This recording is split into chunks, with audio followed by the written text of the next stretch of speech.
Whew, that was a good one. Good afternoon, Rotarians and guests. Welcome to the Rotary Club of Toledo. Glad everyone is here with us today. As we get started today, I'd like to ask Member Kelly Trame to come to the podium to deliver a reflection and lead us in the Pledge of Allegiance. Kelly? Oh, Kelly. Is Kelly in lunch line, maybe? Oh, there she is. Sorry about that. I got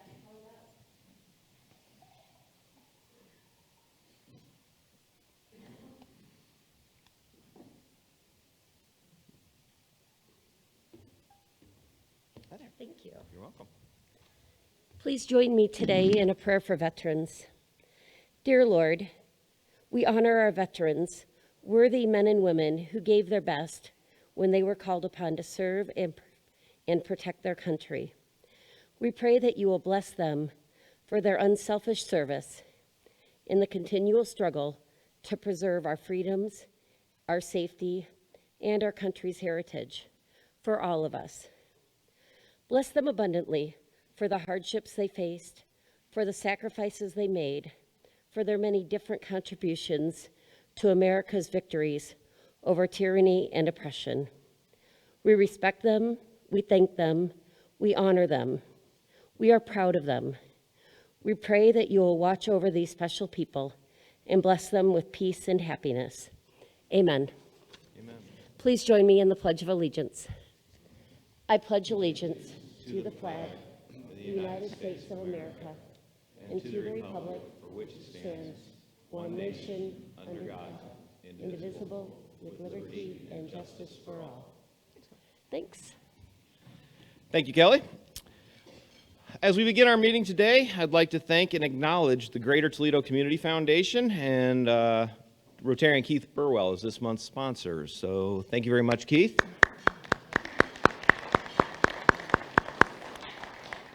Does anyone have any guests with them to introduce? If so, please come to the floor mic.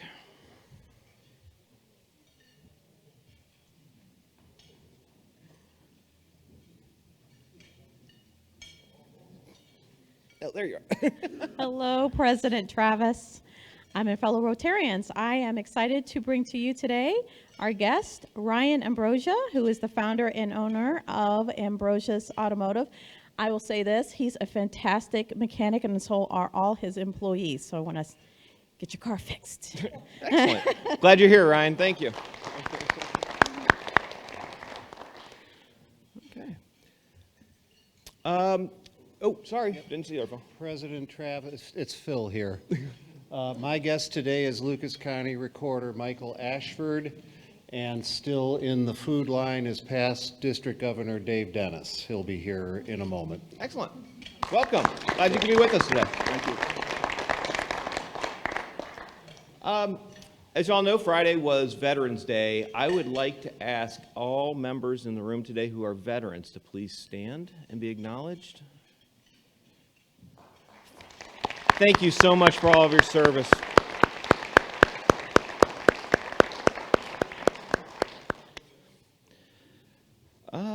Rotaract President Isabella Wyke, could you please come to the floor mic and tell the club about opportunities for mentorship as well as a few other fun things?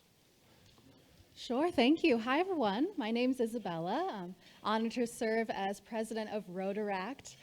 We've had a really exciting last couple of months, immense growth and connection with young professionals, and we're kind of ready for that next level, that next phase. So what's happening now is we thought it'd be fun to have a mentorship program, a way for y'all to connect with Rotaract, with what's going on. That's some of us up there, hey, at one of our social dinners. But yes, so we've had our members fill out a form basically explaining what are their dreams for their professional career, where do they see themselves in the community in 10 years, stuff like that. If you are interested in connecting with some young professionals, I think they're the cool young professionals of Toledo, you can either connect with myself or with Jackie. Actually, I'm going to say connect with Jackie. She's the glue. You know she's the glue. So, but yes, we already have a couple pairings already made. But if you're interested, please reach out to Jackie. And then the other announcement, you still want me to do the, okay. I was asked to remind y'all there's a trolley experience for us all. Woohoo! Thursday, right? Mm-hmm. Yes. I'm very excited. A couple Rotaractors are going to the 8 p.m. Trolley experience, but it's going to be lots of fun. Let's hang. Excellent. Cool. Thank you, Isabel.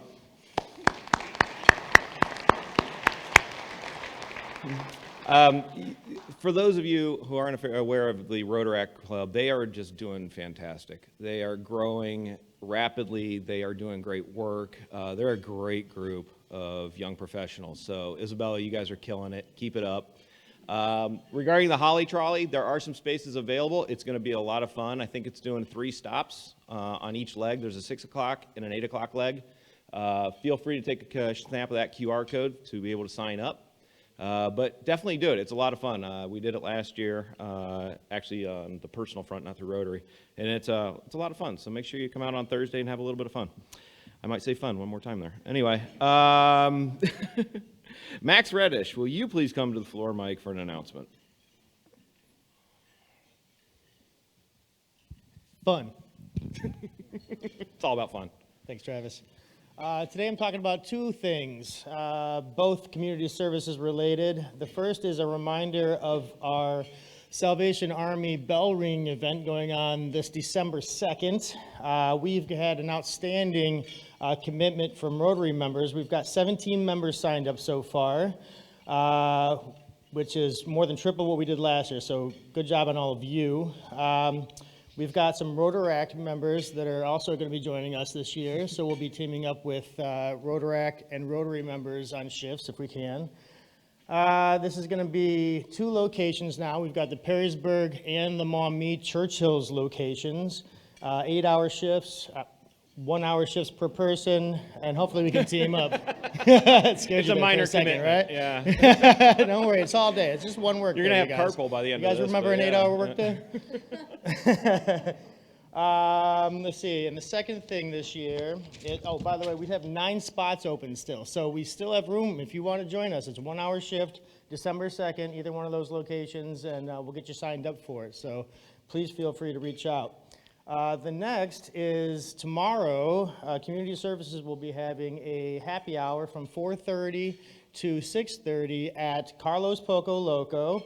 We're going to be talking about the future of community services. We've got a few volunteer opportunities that we're going to be talking about. So 4:30 to 6:30 tomorrow at Carlos Poco Loco on Adams Street. And we'll be doing sneaking a committee meeting in there from 5 to 6. Feel free to join us, even if you aren't in the Community Services Committee, but you're interested in finding out what goes on there. We'll be having some tacos and margaritas. And the first 2 margarita pictures are on me, so get there early. Awesome. Thanks, Max. Thank you. Hey, so tomorrow's happy hour for community services. I think that's a great opportunity for a lot of the new members who are still trying to research what the different service committees are about.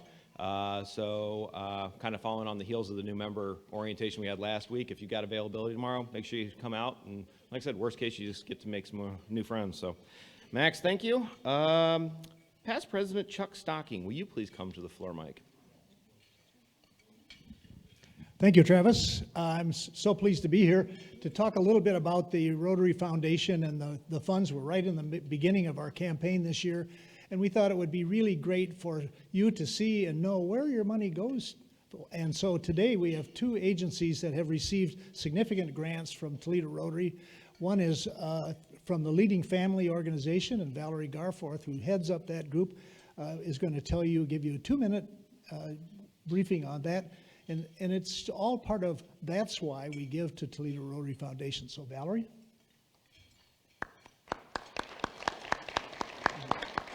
I promise it will only be 2 minutes.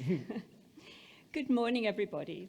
I'm here on behalf of Leading Families Home, better known probably as Beach House to you, to thank you for Toledo Rotary's generous gift, which helped us to open our emergency family shelter at 2283 Ashland Avenue on August the 1st, 2023, this year. This was such an exciting yet challenging time. So many projects had to be completed to create a warm and welcoming environment for those we serve. One of our important goals was to complete a children's work and play area, a safe space where children who have experienced the trauma of being homeless could learn and play. Toledo Rotary's very generous gift allowed us to do just that. We were able to purchase paint, to create a chalkboard wall for kids to write and draw on, which you can see in that picture. Your grant enabled us to buy craft materials, academic materials, an arcade system, books, rugs, tables and chairs, and much more to ensure that children and young people in our shelter have the same opportunities as those who are not experiencing homelessness. Some facts about our new shelter in the 3 months since we opened in August. We have served and sheltered 28 children and young people and 17 adults. We have served 8,757 meals. 2 young people began a homeschooling program using our youth computer room. We have held a child and adult family craft night every Thursday evening. We began a youth tutoring group that meets weekly. We also began a weekly youth art therapy group. The children and young people who walk through our doors have endured much trauma. And with the support of Toledo Rotary, they have found a safe place where they can flourish, both academically and personally. It takes a village. Thank you, Toledo Rotary, for being part of our village. Thank you, Valerie. And that's why. That's why we give to the Rotary Foundation. We had one other presenter scheduled for today. That was from Grace Community Center. Our foundation provided funding for a van, which enabled them to address one of their priority areas of mission, which their mission is career readiness for children, food security, and service to seniors. The last 2 is where the van was used because they distributed every day hundreds of meals to families, to elderly people in their service area, which is the Old West End, basically, and have made a huge difference. So your gift to the foundation has made a huge difference, and I'm here to say thank you on behalf of Grace and on behalf of Beach House. Thank you. Thank you, Chuck.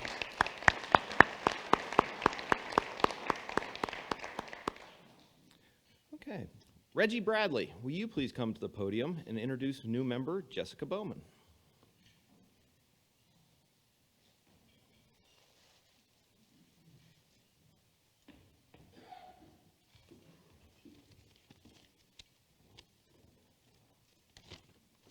Thank you, President Travis. Good morning, or I should say good afternoon, fellow Rotarians. This afternoon, I have the pleasure of introducing one of our newest members, Jessica Bowman. Jessica is the Director of Advertising at the Toledo Blade. She has experience in digital marketing for businesses with over 8 years of experience in her field. She grew up in Ann Arbor and graduated from Eastern Michigan University with a degree in marketing and business management. She loves spending time with her family and friends. This is something I found quite funny that you shared with us. She considers her car to be a personal recording studio. So if you roll up next to her at a stoplight and you see her singing, that's completely normal. She loves to sing her favorite songs, and she does it quite terribly, in her own words. She's very competitive. She loves to bowl. Is Tommy out there today? Now, it'd be music to his ears. She loves to rollerblade, kayak, swim, play board games.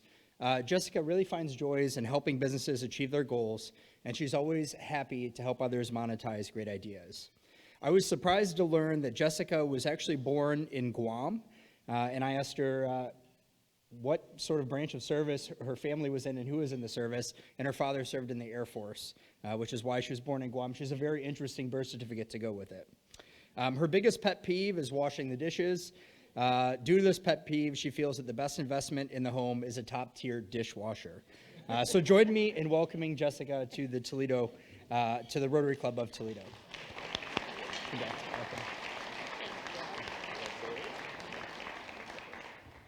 I don't have much to say. I just want to thank Reggie. I actually met him in a line last year at the UT women's kickoff game, and he was so friendly. He's introduced me to the Rotary, and with that first meeting, I knew I wanted to be a part of this organization. Thank you to all the veterans in the room, and thank you for all the work that you're doing. I'm happy to be a part of Toledo and a part of this Rotary. Thank you.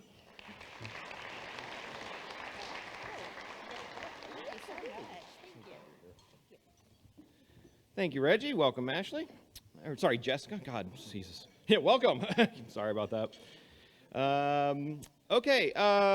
This week on Friday, I want to put out a mention on behalf of Walt Churchill's Market. They are doing a Stuff the Truck event. It's their 22nd year, and it benefits the Seagate Food Bank. So all day long on Friday, if you happen to find yourself down by one of the Churchill's Markets, see if you might be able to stop in and help out with that. Next up, I would like to invite someone earlier said, Travis, what do you do for a living? And somebody has said, well, his boss just came around the corner. I'd like to ask my wife, Tracy Tangeman, to come to the podium and introduce today's guest speaker. Tracy.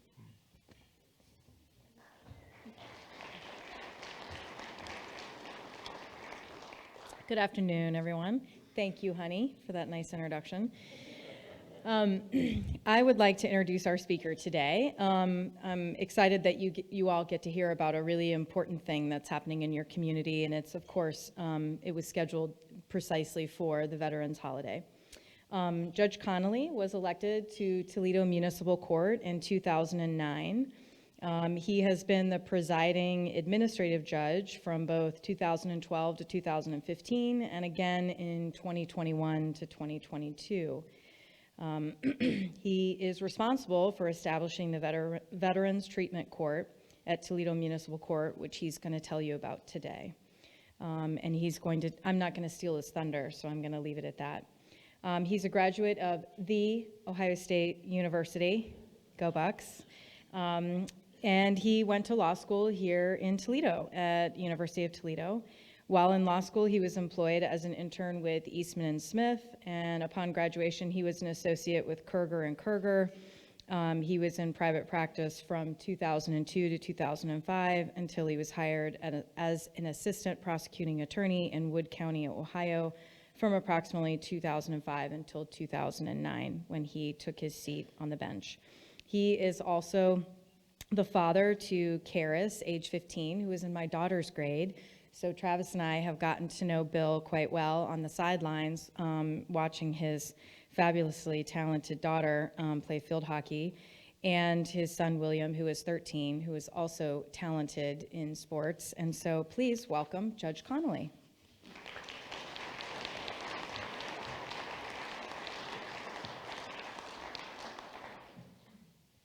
I appreciate the invitation here this afternoon. I think it's kind of appropriate that I come to the Rotary. I'm going to go back and grab my water. Obviously, your mission is to kind of understand where we are in the world and hope to help people get to where they are right now to where they want to be. And that really is the goal of courts in general, but in particular, you didn't warn me about this. All right. So I think that's the goal of courts in general, but it is in particularly the goal of treatment courts. Veterans Treatment Court being one such specialty court. You know, in Ohio we have veterans treatment courts, we have mental health courts, and we have drug and alcohol courts. I think that we even have some domestic violence courts, but they're popping up here and there with an aim to trying to identify specific needs and matching them, pairing them up with specific resources. Here in Toledo, I think that we started the second, maybe the third Veterans Court, or at least certification in the state of Ohio. We received our certification in January of 2014. And I guess the question is, well, why? And I touched upon that a moment ago, a little bit why, because really what we're trying to do is we can't lock up everyone that becomes embroiled in the criminal justice system. Not only can we not, we don't want to. Imagine the devastation that has on lives to be locked up for even a short amount of time, and not just their lives, but the people around them and the community around them. We need people to be productive members of society. So when we have veterans, particularly with veterans who have given so much to this country, that we want to help them, again, get to from where they are right now to where they want to be. You know, many of them were sent to Iraq, to Afghanistan, Vietnam, and places around the world, and many of them never returned. But those who did return, they deserve the best from us. I think we as a society have an obligation to make sure that we take care of them on the back end. I'm not going to give you a lot of statistics, but just kind of get some context here. 22% of combat injuries are brain injuries. Depending on the conflict, 11 to 22% of people suffer from PTSD. Ohio has over 700,000 veterans in the state. We are the 5th leading state for veterans. Our Vietnam veterans still represent 30% of our veteran population. About 8%, and this is the part where I kind of come in and other courts come in, about 8% of our jails and prisons are populated by veterans. Nearly 20 veterans kill themselves each and every day.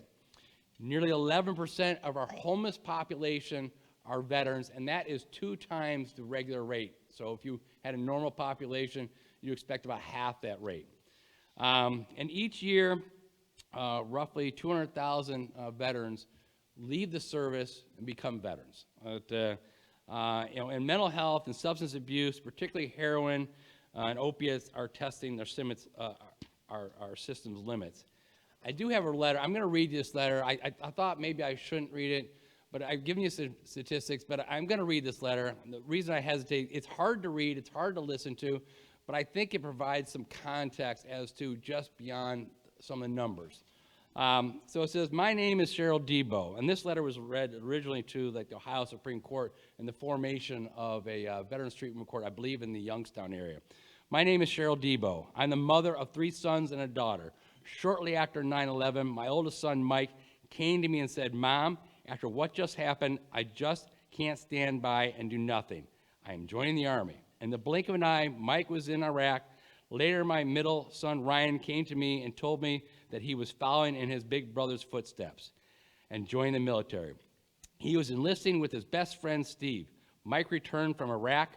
Ryan and Steve received orders stating that they were going to Iraq. When Mike was discharged and returned home from the Army, he was an empty shell of the person he once was. When I picked him up from the airport, his body was slightly trembling, and he was hypervigilant.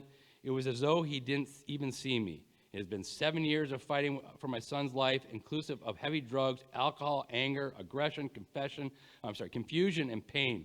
It has only been in the last year that he began to return to the son I once knew and loved. Ryan returned from the military after spending a year in Iraq. He seemed fine at first, not nearly as affected as Mike. It was very deceiving. Steve had also returned from Iraq. Both received injuries from 2 separate explosions. Steve began to show serious problems in dealing with memories of war. Steve received his Purple Heart last year. Shortly afterwards, he was arrested for possession of drugs. Around the same time, Ryan also began to show serious problems. I would try to talk to him about but all he could say was, Mom, you don't know what's going on in my head. You couldn't understand. His anxiety level became so high that he couldn't stand to be next to you because he couldn't stand to hear you breathing next to him. He would go days and days without being able to sleep. He began to get speeding tickets, one right after another. He made a video of himself tossing and turning in bed, unable to sleep, watching a blank TV screen, perfectly portraying his inner struggles. He posted it on YouTube. He became a tortured soul. He began to self-medicate with drugs. In April, Ryan came to me and was extremely distraught. Steve had overdosed and was on life support. He could no longer live with the pain of war. Ryan was devastated. Ryan asked me to pray for Steve. After 11 days, Steve had improved and was taken off life support. When he was well enough, he was transferred to the drug and alcohol unit. May 22nd, 2010, 7 months ago, the police came to my door. It was a beautiful sunny day. The officers said the words I never thought I would hear. They said, I'm sorry to inform you that your son, Ryan Alexander Yurkishin, has passed away. Ryan had told his friends the night before that he didn't want to live anymore. My world stood still. It was surreal. My son was gone forever. I will never get to hug him, laugh with him, or try to help him again. His chance is over. Steve was released from the hospital long enough to be a pallbearer at Ryan's funeral. Steve knew that Ryan had been working at getting his Purple Heart before he passed away. As Steve leaned over Ryan's casket, I saw him reach into his pocket, and he pulled out his own Purple Heart and pinned it on Ryan's uniform. A few minutes later, the casket was closed. I will never look upon his face again. That's more than statistics. That's why you do what you do when you're helping different communities. And what I can do in Toledo Municipal Court is I can help some of the people that come before me. So when I look at people coming before me, there's an analysis I always do. And it's not just for veterans. The analysis I do is, all right, I see where you are now. I know that's not where we want to be. Can I, because I have an obligation to protect the community at large. Because the people come before me, if you don't know, Toledo Municipal Court, we handle domestic violence, misdemeanor level. We handle theft, everything we handle is primary misdemeanor, or at least ends up as a misdemeanor. Driving under the influence, domestic violence, assault, aggravated menacing, telecommunications harassment, those are the sorts of cases we have. So when I see someone before me, I try to make a determination as to whether or not I can better protect the community by keeping someone in treatment. Can I get them in the treatment? Because I can always put someone in jail. I mean, that's the easiest thing for me to do. No one's ever going to complain about a judge, just putting someone in jail. But am I benefiting society by doing that? Because what's going to happen in reality? I mean, there are some programming out at CCNO. Locally here, we use CCNO. It's in Stryker, Ohio. We have like 5 counties that feed into it. But I attempt to go through that analysis, and if I make the determination that I think that this person could benefit from some sort of treatment, whether that be mental health treatment, drug and alcohol, could be gambling addiction. I don't know that I've had one of those specifically that I identify, but anything, it's like, is there something I can do? Or domestic violence classes. We have domestic violence classes. So every treatment court is designed to decrease rates of recidivism and give people the opportunity to live a meaningful life. And there are participants, they must be amenable to intensive treatment. Not everyone that commits a crime is in need of intensive treatment. We have to identify those who need the extra help. And actually studies will show that you shouldn't over-supervise someone. And it's a little bit different than what Tracy has. She's over in federal court. She's kind of gone, people like Tracy has, and like your common pleas judges and your common pleas prosecutors, the people that they see, in some ways, I'm not saying that they can't be helped, but they've already progressed through my court. And for whatever reason, they did not stop there. Or they may have started in juvenile court, then municipal court, and then on to felony court. So what we're asking people when they come in is like, are you in need of treatment, an intensive treatment? Because if you're just using it as a get-out-of-free jail card, we are not the right place for you. In fact, it's not even the right place for you, because we are going to make you work harder at your sobriety. We're going to make you work harder at moving yourself from where you are now to where you ought to be and want to be.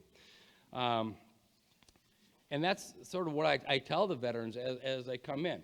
So if a veteran comes into our court, I try to tell them, sort of the good and the bad. And what I tell them is that as an intensive treatment program, you're going to have to work harder than you would do if you went on a traditional probationary sentence. In addition to meeting with your probation officer with regularity, you're going to have to come into court a minimum of twice a month. The way the program works in Ohio is that the program is designed to be about a 1-year program, and there are 4 stages to that program. And in the first stage, you're required to meet with the judge in open court at least twice a month. That's a requirement. That's above and beyond what any probation officer is going to do. I'm sorry, what any probationer is going to have to do. But that's not where it ends. We are going to match them up with specific services. And we are going to be holding them nearly immediately accountable. We're getting, anyone who comes in the court, they are given random drug and alcohol screens. The alcohol screens, that's 80-hour alcohol. So it's nearly impossible for them to kind of sneak by, a drink in that time period, plus the randomness of it. So why would someone do it? Well, what I tell them is that because there's never going to be a greater collection of resources brought together at one point in time to get you from where you are right now to where you want to be. And most of these, the people we have, a lot of them have kids, they have wives, they have husbands, and if they don't have those things, they have family, they have friends, they have mothers or fathers, that are relying upon them. And what I ask of my veterans, a lot of them, they have these commitments outside, because we all do. You can't get through life without the commitment to other people. But I was like, you've got to focus on yourself right now. You've got to put yourself front and center, because you say you've got a child that's, even if he or she is in high school, if you're chronically, using, barbiturates, if you're using, heroin, if you're drunk all the time, you're really not being the father that you want to be. You can't be the son or daughter that you want to be. So take some time, take these 6 months so that you can be the parent that you want to be. So you can be the brother, the sister, the mother, the father, the grandmother, the grandfather that you want to be. And I also say, so there's never going to be a greater collection of resources brought together at any one point in time to help you move forward. We have really good connections with the Veterans Services Commission here locally in Lucas County. I know at times the VA has been much maligned, but we have had a great working relationship with our local VA. Leslie Witherall, she just retired in October, but she was just an absolute wealth of knowledge. When we were trying to identify, how to meet a particular veteran's needs, she knew, these providers were here. They're in Battle Creek, Michigan. She found us, providers out in the state of New York. We have connections that help people with employment. We even have connections that help people with equine therapy. There is there's a good mechanism that the horses are soothing to the soul, and this isn't riding. This is about caring for animals, caring for horses, and there's a connection, there's a catharsis that takes place, and it's not for everybody. We're not forcing that upon people, but we try to find out what works, and if something doesn't work, we try something new. A lot of the people that we bring into this court might have been people that I'd have just put in jail, because when I was doing that analysis that I do for the people that come before me, it's like, I don't think that I'm going to be in position with the kind of time I have and kind of resources I have available to me. I don't think that I can get this person to stop doing what he or she did. The Veterans Court gives me more resources. It gives me more opportunities, and we can tailor make our treatment to meet those needs. We have the Open Door, and there are other. Open Door, if you don't know, is a sober living environment. I say Open Door because 20 years ago, I've been in the criminal justice system now as a lawyer and as a judge. I've been involved in the criminal justice system, not aside from college, for over 20 years now. And back then, the first one I knew of was the Open Door, and those are sober living environments. And I went into those I haven't been into Open Door for a couple years now, but it's great. These are people that, they when they go into Open Door, and it's not just the Open Door, the other facilities are similarly situated. Everyone has their own little personality, but the people live there. They are required to cook for other people. They, have often it's a bunk-style dormitory living. They're in individual houses, and and they're taking temptation away. So that's one of the access points we have. It's not just the Open Door, but that's the one that always pops off the top of my head. Sometimes that's not enough.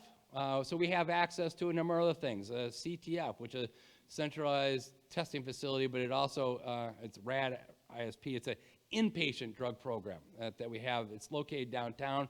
It's in a lockdown facility. I mean, our goal, when I tell people when I'm taking their plea to come into court, It's like, our goal is not to incarcerate, but we will incarcerate you. And usually it's in a situation where, like, you've overdosed multiple times. I don't think that we can reach you. We need to put you in a setting where you're not going to have, you may have temptation, but hopefully you're not going to have the same access. So our inpatient program, it takes about 10 days to get out there. You start out at CCNO. You go through the weaning the process, drying out, and then it's a 60-day inpatient program. As I mentioned earlier, we have domestic violence classes as well. So what is it we do? What separates a veterans court as opposed to someone else I sentence? Well, I think the biggest thing is what we do as part of a team. And it is a team. It's sort of groupthink, and it's one of the few areas that as a judge, I kind of work collaboratively. Because generally when someone is in front of me for sentencing, I've just accepted their plea. Sometimes, maybe 1 out of 50 cases, I'll ask for a pre-sentence investigation. But usually it's just me just hammering out a sentence. I'll look at their criminal history, at their local criminal history. If there's more available, I'll look at a larger criminal history. I'll look at the complaint. If there's a victim associated with it, I'll speak to that victim. But then I'm just winging it. And there's no, when you go to judges school, there isn't any test. There's no, ChatGPT isn't telling me, what sentence to hand out here. It's different because we have a treatment team. So someone comes into the court, we have someone, as I mentioned, for the Veteran Services Commissions there. We have a mentor coordinator. One of the things special about treatment courts, Veterans Treatment Court, is that each veteran that comes in is assigned a mentor. A mentor is sort of, think of it in terms of maybe like an equivalent of what you might think an AA sponsor is. They're not their lawyers. They're there to to be a helping hand. Like if you have a low moment, you can reach out. That's a tremendous asset that we have used. So the mentor coordinator is part of the treatment team. We have 2 great probation officers, and one of them himself is a veteran. We have, as I said, the VA. We have some service providers, and so we sit around the table. We identify, say, all right, here's what we have going on now. And when we have group memory too, you can think, well, you know what? 2 years ago we did this with this person, and this kind of worked. And some of the things we do is that we can hold days over someone's head. If someone tests positive, it's foolhardy. If someone comes in on day 1 and they test positive for opiates, well, who could be surprised by that? I mean, if it wouldn't be, you wouldn't be dependent upon something if you could just quit as soon as you wanted, as easily as you wanted. So we understand that you're probably going to come in testing positive. But are you testing, once we get you into treatment, once we get you into services, then we're going to expect that the numbers are going to start going down, the frequency of use is going to start going down, and if that doesn't happen, then we change. So what happens is before each one of the veterans court sessions, we get together as a group, there's 5, 6, 7, 8 of us, and we design what are we going to do for this person today. And that's the question we ask. What can we do to help this person? And we do a lot of listening, too. This is a very interactive experience. Unlike a regular court docket where I'm just kind of projecting onto the person what my will is going to be and what you are going to do. And obviously I listen even in that situation because the defendant has a right to speak, as does his attorney. So I listen, but this is much more give and take. We have access to work release. I can put people in jail, but jail is it's probably the most cost ineffective treatment modality that we have. And as I say, we ought not try. And I think at Toledo Municipal Court, we only have 75 beds available to us, and we have 7 judges. So do the math. And we have over 30,000 criminal and traffic cases, including DUI, that come before us. I can't put everyone in jail. I wouldn't want to put everyone in jail. But even if I wanted to, I couldn't and shouldn't. Now, we do have more beds available because the county has some available to us, and if they're not using theirs, we can use some of theirs. But we have work release, open door. I know I'm running out of time, so I go faster when I'm running out of time. I can do ankle monitoring on people, so I know where they are. I can have an alcohol monitor on them as well. We can do, if they are falling behind, they're not doing, we can do like an essay on like thinking for a change, and that's kind of use that thinking for a change in 2 ways. There was one person, he kept showing up a little bit late. So I was like, hey, next week, you're showing up every day for court at 9 o'clock. If you don't show up for 9 o'clock, I'm issuing a warrant for your arrest. And we've also found, like in Bath, New York, at the treatment facilities there. So I know I'm actually out of time here. We do need mentors. If for those of you here in the audience, and those who may be listening at the comfort of your own home or your office, if you served in the military and you would like to be a mentor here in Toledo Municipal Court, we'd love to have you. We don't have any guarantees in what we do. I never have, never will. Nothing that is associated with human affairs comes with guarantees. In fact, we had a sad case that we had someone overdose at about a year and a half, 2 years ago, and he was doing great. It was someone that he was out. I had heard a number of times that he had twice, 3, 4 times overdosed. So I sent the warrant unit out to pick him up. We got him out to Bath. He was doing great, and then there was a problem with the service providing, and he was kind of left without the service. But we were Zoom calling him from our Veterans Court, but there's no guarantees. And ultimately, the hard work is not mine.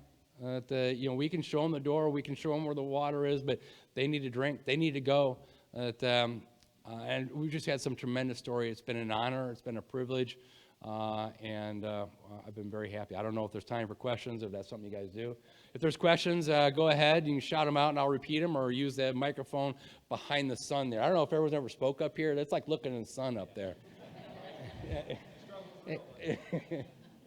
My question is, what percentage of people, those who come to your court, they have a mental disorder, and if at all they have one, do they get optimal treatment? So I don't have the statistics in front of me, and what we seem to find, sometimes it's mental health. Usually it's dual diagnosis that we see, where the person has both mental health and substance abuse. We've had 1 or 2 people that are only mental health. And yes, again, going back to our partnership with the VA, we've had wonderful success with them. They have great facility in Ann Arbor. And if they're going to be treated up in Ann Arbor, if they don't have transportation, they can take the transportation as a bus or shuttle that runs up to Ann Arbor. And then Congress, I don't know, 6 years, 5 years ago or less, changed the protocols so that if you were not getting the service you need at your local VA, you could go to a local service provider. And there's some good ones in the community for that. So optimal, I don't know that I'm qualified to answer whether or not it's optimal. I certainly know that we've got good resources. Thank you. Thank you. Good afternoon, Your Honor, and thank you for presenting to us today. I have a really basic question. Is Veterans Court just one part of your court, or do you only see veterans, and how do you know that people are veterans when they come to see you? Okay, a couple questions there, good one. So yeah, it is just a small part. When I was selling this to the other 6 judges, what I promised them is that I would not cost the court any money, except for we did hire a half-time probation officer, I think was the only additional expense to the court. And the way, as I mentioned, there are 7 judges, and generally what we did is we had our civil day once a week, and then we had a jury day the other day of the week. So what I did is I just combined the civil day to a jury day, made that once, since we don't really have that many jury trials in a given year. So on Fridays, twice a month on Fridays, separate apart from my normal docket, I hold the Veterans Treatment Court, but I do not take a smaller draw of cases from that. And what was the second part of that question? How do we know they're veterans? Thank you. That's actually one of the tougher things. And I'm wondering, I'm hoping that we can do a better job, maybe allowing technology to assist in that if we can't, because I know the veterans, the VA has these lists, and we have the personal information that when they get booked into jail. It'd be nice if we could find some way where we could just pull that stuff out. But what happens right now is when someone is booked into Lucas County Jail, they are asked, did you serve in the military? They're not asked if they're veterans. Oddly enough, if you ask someone they're a veteran, they're more likely to say no. If you ask them they served in the military, they're more apt to say yes. And then we screen to see whether or not they have a DD 214 to see if they actually did serve in the military. We have a preference to those who serve, or to those who are discharged honorably. But that we do not. That is not a litmus test because it very well may be the PTSD or that reason that they were dismissed from the military less than honorably because of the traumas that they experienced while in the service. Are there any other questions? Hi there. Hello. So I have a family member. They're not a veteran, but they've experienced substance abuse and mental health issues. I think it's amazing that you have this program and it's wonderful, but what about after the program is over? So I think you mentioned like if it was like a year time frame, do they continue to meet with that mentor afterwards? Do they continue to get services? You know, things, they could be clean and sober for a year and then things change. So I was just curious what the aftercare is for those individuals. Sure. So the Veterans Court is really meant to identify that first year, but anyone who is dealing and has dealt, they will continue to deal with their addiction or their dependency potentially for the rest of their lives. And when I say 1 year, we have had people with this for up to a year, or I mean for more than 2 years. That's a guideline, but sometimes we're like, they're not ready. Or sometimes it happens like, you know, they get into the Veterans Treatment Court and they're good for a little while, then they kind of go off the rails and they stop coming to court. I got to issue a warrant for their arrest, and it may be 6 months before we get them again. And there are people who are doing really well, and then all of a sudden they backslide. Well, if they backslide, I'm not gonna, you know, graduate them just because I'm looking at the clock. It's like, well, you've been here 1 year, you're good to go. No, but on the other hand, it's like at some point they have to live their own lives, and you know, hopefully when they graduate, again, I'm not guaranteeing success. Hopefully when they graduate, they are at their point in their lives, and this is one of the things we talk about in the treatment teams. Like, are they ready to navigate this, not on their own, but without the Veterans Court? Because we're not going to be there forever. They can continue to have a relationship with their mentor if both the mentor and the mentee choose to do so. But they, after a year or whenever they get you know, successfully graduated from our program, they ought to know what they need to do for themselves. Maybe that's AA, maybe that's NA, maybe it's something else. So hopefully they do continue with aftercare. It's just that we're not, they're not going to be coming in to the intensive part, that which is the Veterans Court.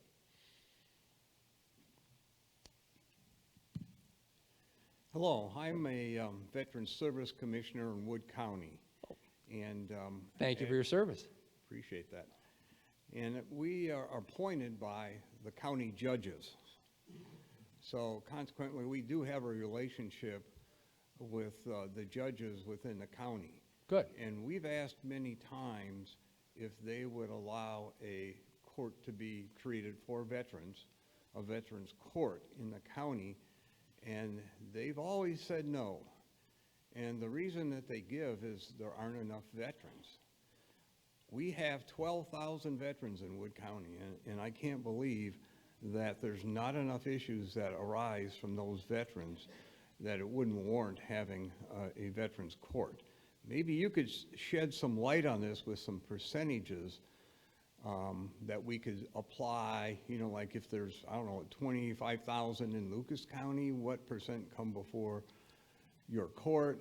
Somehow come up with an idea of what's out there, because I don't believe, like you said, I know for a fact that it's difficult to figure out whether someone's been in the military. Yeah, I don't know. I mean, the statistics I gave earlier, you know, some of them I'd used previously, or some of them I like the over 700,000. I think when I first did this talk back in 2000 or whatever, there were like 888,000. So I think a lot of that has to do with the fact that a number of our Vietnam veterans are no longer with us. I don't have any statistics on Wood County, but I'm sure they're readily available. I just don't know what they are. What about the Lucas County judges? Do So, they have a court? yeah. That would be a separate jurisdiction. It would be separate. I know that there have been some contemplation of it. But I mean, even our numbers are down right now. When we had our court humming along, we had about 22, 23 veterans in it, and that was about the most we could take. That was about full capacity. We're down. I think we may have 7 or 8 right now. We're looking to push that back up. I'm tired of talking about that which took place in the spring of 2000. But I don't know if that has something to do with it or not. But like I say, we're looking to get our numbers back up as well. But so I can't. I don't know what Lucas County, because I do know like Lucas County, they do have a drug and alcohol court. I know they have that. Thank you. Sorry I couldn't help you more. Well, I don't see anything in the corona out there anymore, so I think that was our last question. So, again, thank you.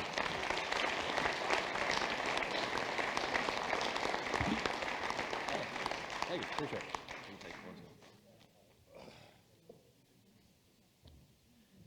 Thank you, Your Honor.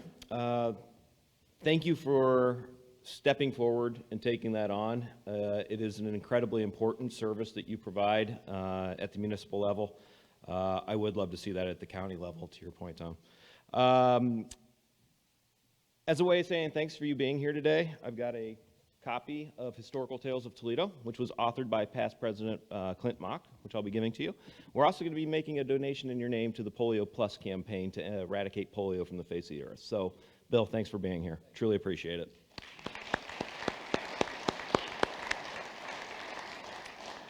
Okay, join us next week on November 20th when we are joined by Dr. Diana, I can't read that, it's not bright enough, Connelly, sorry about that, of UTMC, who will be discussing senior behavioral health issues such as dementia and Alzheimer's. There are 2 meetings this afternoon. Membership committee is going to be meeting in Summit A. The foundation trustees will be meeting in Summit B. Go out, create hope. Make an impact in your community, in this club, and in the world. Have a fantastic week, and I hope you all come out for the Holly Trolley and everything else. Have a good one, guys.